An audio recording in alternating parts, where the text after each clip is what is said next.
se vrhneme na tu první praktickou část, kdy to cvičení bude probíhat primárně v sedě a je to takový vlastně taková jako základní abeceda, která se zaměřuje právě na nějakou hybnost těch kloubek a na nějakou základní aktivitu těch svalů. Takže já vám ještě teď rozdám, pokud máte svůj vlastní nějaký míček nebo tenisák, tak si ho můžete vzít. Kdo nemáte, tak já vám tady fotu.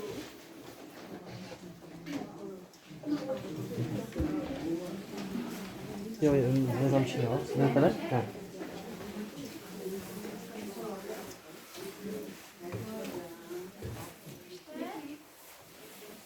To tady mohli profouknout zase trošku.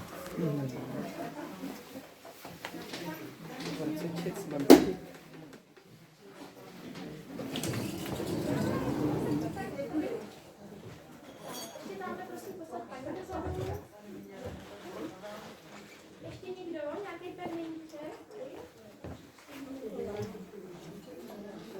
Vás poprosím tamhle skvěle za námi.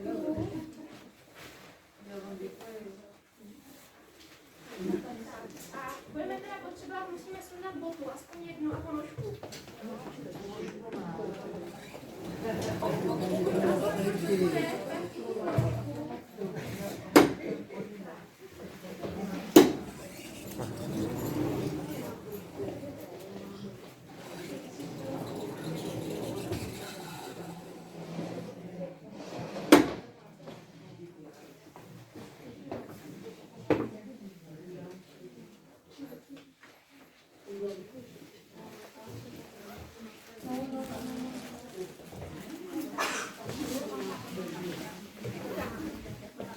Já budu hodně popisovat, když tak vás i obejdu, kdyby nebylo něco vidět. Jo, já když tak pokusím se vás vždycky obejít. První vlastně, co jenom uděláme, tak se jenom na tu nohu podíváme. Jo? Podíváme se, jak ta noha vypadá, jestli se nám ty prsty někam točí, jestli máme někde nějaký odtlaky, jakou má ta nožka i barvu. Jo? Jenom se vlastně na ní vůbec podíváme, jak ta noha vypadá. Jestli jsou prsty rozprostřený nebo směřují k sobě. Jo? Tak. Můžeme zkusit si i jako uvědomit, jestli cítíme, kde se ta noha dotýká země. Jestli jsou nějaké místa výraznější, jo? Jestli třeba cítíme právě ten velký kloub palce, jestli cítíme patu, zadní stranu nohy. Jo? Jenom zkusit se zaměřit, jestli vnímáme, kde se ta noha opírá. Ještě k těm cvikům, co si budeme ukazovat, budeme si ukazovat třeba i víc variant, takže nic se neděje, když prostě něco nepůjde, ukážeme si to třeba i pak jinak. Pokud můžete, můžeme si trošku ještě na tu nohu sáhneme. Buď můžeme udělat takhle nohu přes nohu, nebo se k ní jenom předkloníme dolů. Ale jenom si ji trošku prohmátneme. Jo? Sáhneme si na kotníky, jo? Sáhneme si na patu, jenom ji tak vlastně lehce promačkáme, aby jsme zjistili, kde je to pevné, kde je to měkké. Zkusíme promačkat i takhle klembu z boku. Jo? Šáhneme si na prsty, jo? Zahejbeme si třeba palečkem, druhým prstíkem. Jo? Jenom vlastně už přes ten dotyk my trošku se snažíme přes tu nohu vnímat. Jo? Tím, jak s ní hejbeme, jak ji promačkáme. Jo? Můžete i třeba zjistit, že nějaký místečka jsou citlivý, nějaký naopak vůbec necitlivý. Jo? Takže klidně ještě promačkat patu, udělat si takovou mističku. Co to znamená, když standardně mám nějaký místa na té noze citlivý? To znamená, že tam dochází k nějakému přetížení. Jo? Že tam vlastně budou ty svaly stažený a proto jsou třeba na dotek bolestivý. Prosím, a když mám bočený palec a jako odostnosti mi to, takhle paní doktorka řekla, jde to nějakým cvičením bočky? Určitě k bočenému palci se pak dostaneme v zápětí, tam si i povíme i možnosti právě nějaké terapie.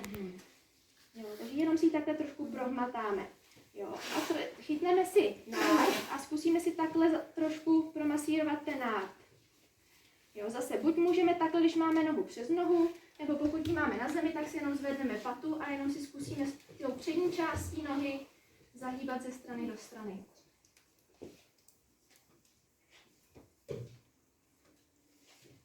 Tak. Jo, vezmeme si ten tenisový míček A zase jenom si promasírujeme chodidlo. Budeme se utálet ten balónek od prstů až po patu. Kdyby někdo potřeboval ten pevnější míček nebo bez bodlinek, tak ještě řekněte, ještě tenisové míčky to nějaký jsou. Jo, a zase můžete zkoušet vnímat, jestli zase někde je nějaký citlivý místo a klidně, když najdete nějaký citlivý místo, tak se na ně trošičku zaměřit a šetrně ho promasírovat.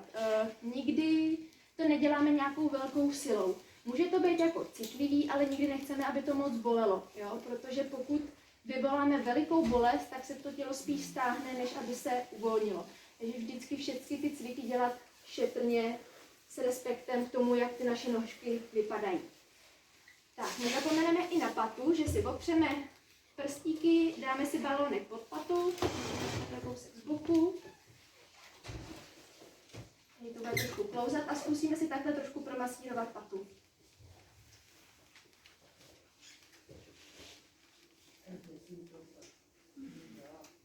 No. Když tak ještě ze zadu, jo, takže vlastně, když bych ukázala, tady to je země, tenisák, nožka, první věc je promasírovat celou tu polšku chodidla, druhá věc je nechat špičku na zemi a promasírovat patu, jo, ze strany na stranu. V případě, když najdete nějaký citlivý místo, tak se na něm chviličku zastavit a promasírovat to. To je docela náročný držet ty prsty na zemi. Jo, už vlastně tím zase vlastně trošku pracujeme s nějakou hybností toho kotníku. Jo, když máme prsty na zemi a hybeme vlastně jenom tou patou. A touhle masáží můžu zlepšit tu citlivost té nohy? Jo, vlastně tou masáží relaxujeme ty stažené svaly, které tam jsou, trošku zlepšíme to vnímání té nohy a i vlastně si ještě ukážeme, teď budeme uchopovat ještě prstíkama, i vlastně nějakou tu hybnost. Jo? Když vlastně uvolníme ty stažené místa, trošku se zlepší pak i ta mobilita. Jo, pak můžeme ten tenisák si nechat, teď jsme ho měli pod patou, teď si ho dáme pod kloubky vlastně těch prstů. Já si tady vezmu na obrázek, jo, že vlastně nemáme to takhle pod prsty, ale pod těmi velkými kloubky. Máme patu. Pata je na zemi. Máme... No.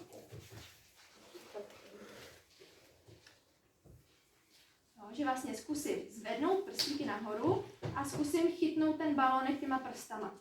Jo, on samozřejmě nejde zvednout, ale jenom tím, že my se ho snažíme chytit, tak uvolňujeme tu oblast nártu, aktivujeme drobné svaly na té plosce.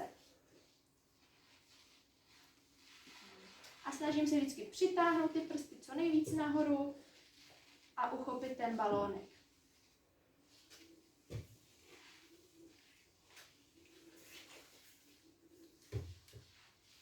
A zase tak, jak vás to pustí. Jo? No třeba první opakování jsou náročnější, pak jak už ta noha na to malinko přijde, pak to jde líp. Určitě. Já vám hned donesu. Tady ještě bude troška. Jo. Jo, určitě. No, s těma bodlinkama to je takový intenzivní. Jo, takže tohle je vlastně tím, je třeba dobrý to cvičení začít, buď tím, že vlastně si na tu nohu sáhneme, můžeme, pokud zvládneme si ji vlastně promačkat, jak jsme dělali předtím, anebo si vzít na pomoc ten tenisový míček a promasírovat si tu nožku takhle aspoň ze spodu a rozhýbat na něm ty prstíky tím, že uchopujeme vlastně ten balónek. Tak, co potom ještě takhle v sedě můžeme udělat, je trochu protáhnout si ty prsty.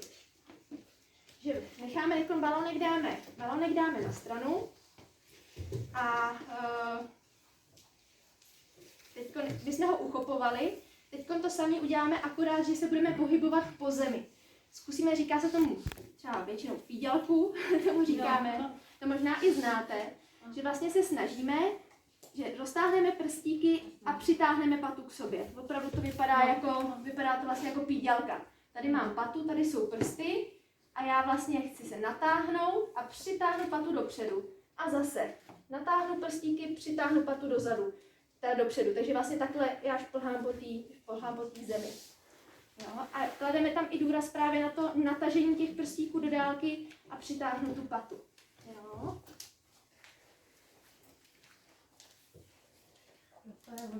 přesně tak. Vlastně ta nožka šplhá leze dopředu. Jo, pata jde po zemi, vlastně se nám hýbou jenom prstíky.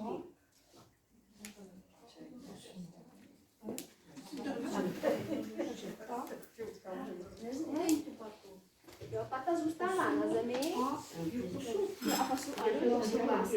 Jo, přesně tak. Dostáhnu prstíky. To je ono. Jo. Ale nezvedá. Jo, a nezvedat tu patu. Jo, vůbec si nic nedělejte z toho, že to třeba nejde úplně hned. Je to něco nového pro tu nohu. Prostě šoupu. No, ale musíš, jo. Pokud máte sundanou ponožku, tak vlastně můžete i zkusit si tu ponožku chytit do těch prstů a třeba si ji podat. Jo? I to vlastně může být cvičení na hybnost té nohy. To je ono, jo? Položíme si cokoliv, může to být, může to být klidně ponožka, může to být nějaký balónek. A jenom zkusíme zase to uchopit a zvednout. Nebo třeba, klidně třeba dát tužku a psát na papír. Jo, dobrý, jo. To je ono, super. No a tak.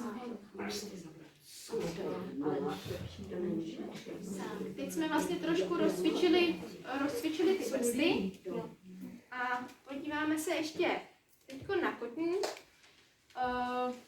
Rozcvičíme ten kotník a to tak, že budeme chodit jakoby na špičku a na patu. Vlastně zase noha je položená na zemi, nechám prsty na zemi a já zvednu jenom patu, jdu zpátky a přitáhnu špičku, zůstanu na patě. Jo, takovou kolíbku dělám ze předu dozadu. Tedy to je tak krásný cvik. Teď Jo, dělám kolínko vlastně máme 90 stupňů vlastně. Jo, kolínko bychom i měli hlídat, aby nepadalo dovnitř nebo ven. Ta pídělka je náročná, ale tohle mi dělá A vlastně jenom, že zvednu patu, zůstanu na prstech, položím patu, zvednu vlastně přední část nožky. Co je ještě dobrý, si dát jenom pozor, aby se nám aby jsme opravdu zvedli celý ten nárt, celou tu přední část nohy, aby to nebyly jenom ty prsty. Jo, ale celá ta nožička. Jo, takže takhle můžeme trošku rozhýbat.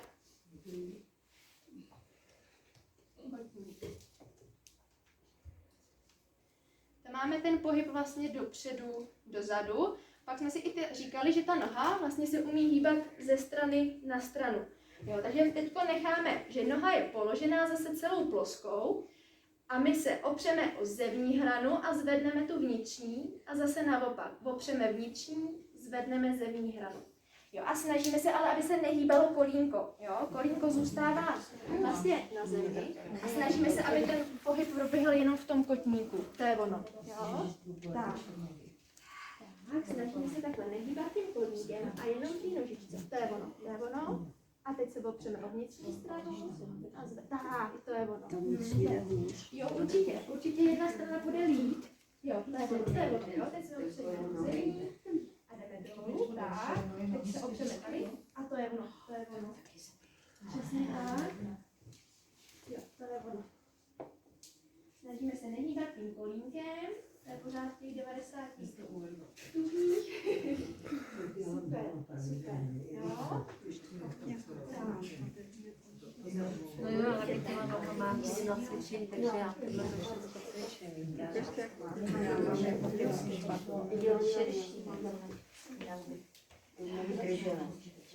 Jo, takže takhle vlastně můžeme trénovat ty různý směry. Jo? Buď dopředu, dozadu, nebo ze strany do strany. Tak. A pak, co ještě můžeme takhle v sedě začít už trénovat, jak jsme si říkali, že ta noha se vlastně opírá ve 4 bodech. Pod tím velkým kloubem palce, pod kloubem malíčku a vnitřní zevní strana paty. My už v tenhle moment můžeme zkusit tak, že máme teda 90 stupňů v koleni a zkusíme všechny tyhle body opřít o zem. Že chceme trošku roztáhnout prstíky a zatlačit v těch 4 bodech na zem. To já vás trošku obejdu. Jo, zkusíme nechat povolený ty ostatní prstíky.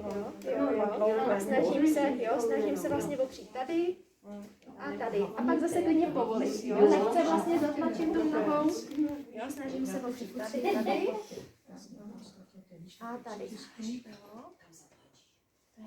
Jo.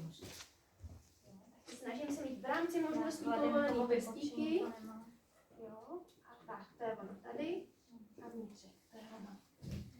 Jo. Tak, já to ještě se tady proběhnu dozadu. Vlastně stěháme nožku, aby byla tím podníkem. Jsem tady nepřitiskávat palečky dolů.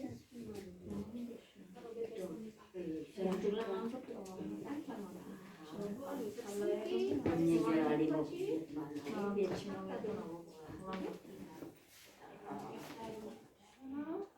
Volný prsty.